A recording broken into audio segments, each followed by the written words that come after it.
presidente. Boa tarde, colegas.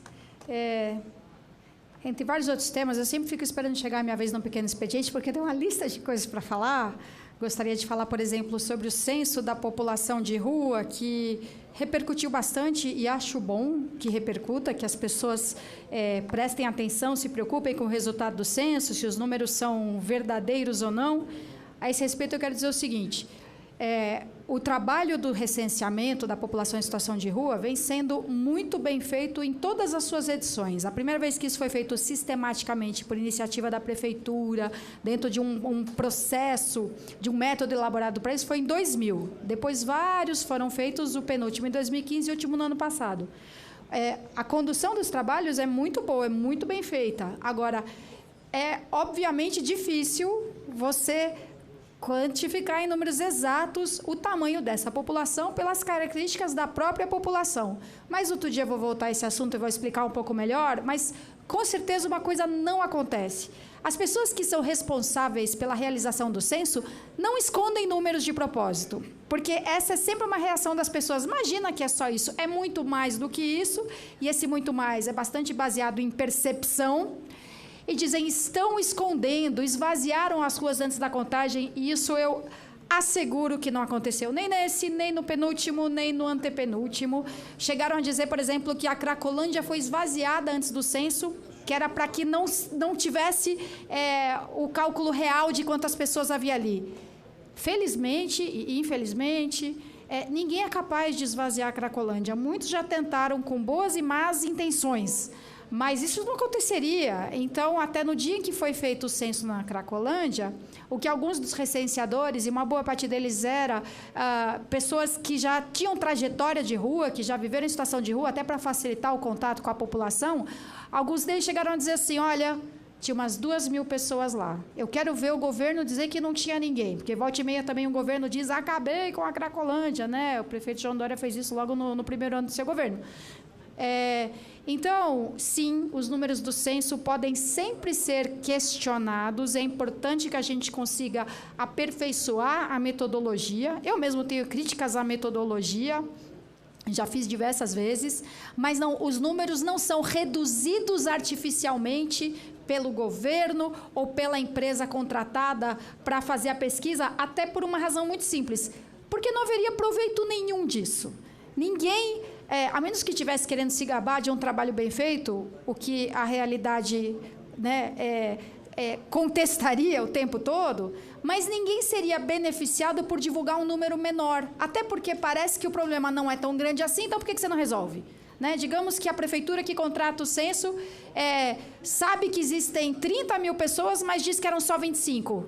Ela está se condenando a um julgamento ainda mais rigoroso quanto à sua competência para lidar ou não com essa questão. Mas eu quero trazer depois aqui detalhes mesmo do método para a realização do censo, quais são os pontos que eu contesto e quais são os problemas que não têm, na verdade, relação com o número final obtido. Ah, mas é 24 ou é 26 mil ou é 30 mil? Mas o que se faz, que conclusões são tiradas a partir desses números? E quero aproveitar, né? Pena que são 5 minutos só, mas para falar também da questão das enchentes e da necessidade que a gente tem de analisar o problema com a complexidade que merece. Eu falo disso de todos os problemas, né? Da Cracolândia, da população em situação de rua, e no caso das enchentes também. Depois de uma catástrofe como a de ontem, algumas pessoas vêm dizer assim, tá vendo? Não varre a rua. Não desentopem os bueiros. Assim, a gente tem problemas com a varrição, a gente tem problemas com educação. Está aqui o Madem, que acompanhou, foi um dos assessores que acompanharam o Comitê Extraordinário de Chuvas e Enchentes. Então, sim, tem problemas de lixo em lugar errado, de coleta deficiente, de problemas de irregularidade, ilegalidade, atividades clandestinas de todo tipo. Então, o lixo em lugar errado, a destinação incorreta de resíduos de pequeno, médio e grande volume, é um problema que acarreta alagamentos e que pode agravar as enchentes. Mas não é isso que acontece quando você tem 160 milímetros de chuva da noite para o dia. E aí tem razão o vereador Milton Leite quando diz que é uma questão estrutural muito mais antiga e, infelizmente, muito mais difícil de resolver. a gente construiu na área de alagamento dos rios. Os rios têm, no mínimo, 2 tamanhos, o da seca e o da cheia. E a gente ocupou a lateral dos rios. Pior do que isso, o rio que era... Já vou encerrar, presidente. O rio que era sinuoso, cheio de meandros, como o Tietê, ali na região da Lapa, por exemplo, foi retificado, foi, de uma certa forma, transformado num canal. Que o canal tem um sistema de operação e os nossos rios chegam perto disso, mas não tanto. Então, imaginem, né, vocês num desenho simples. Eu tenho nessa distância aqui um percurso desse tamanho, de curvas. E aí eu pego esse percurso e transformo numa linha reta. É claro que o rio perde a sua capacidade de dar vazão às águas da cidade, que também não são absorvidas devidamente no seu caminho, e ainda por cima, a gente, como se não bastasse, a gente ainda ocupa as laterais do rio indevidamente. Então, há sim medidas imediatas para mitigar os efeitos. O vereador Sérgio Jatene falou aqui da necessidade de se estabelecer um sistema de comunicação com a população muito rápido e eficiente. Tem lá o SMS da Defesa Civil, mas é pouco, precisa ser mais direcionado, mais concreto. Mas, infelizmente, a gente também precisa de grandes investimentos.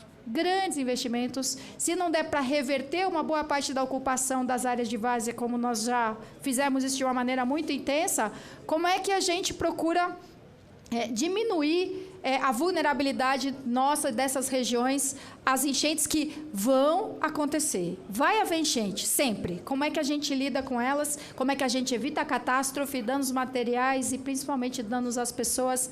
É um problema para se discutir, vereador? De agora até a próxima. A gente tem que agora falar da última, mas pensar em 2021 vai ter chuva catastrófica, vai ter enchente. Como é que a gente se prepara para evitar ao máximo e para regê-las da melhor maneira? Obrigada pela tolerância, presidente.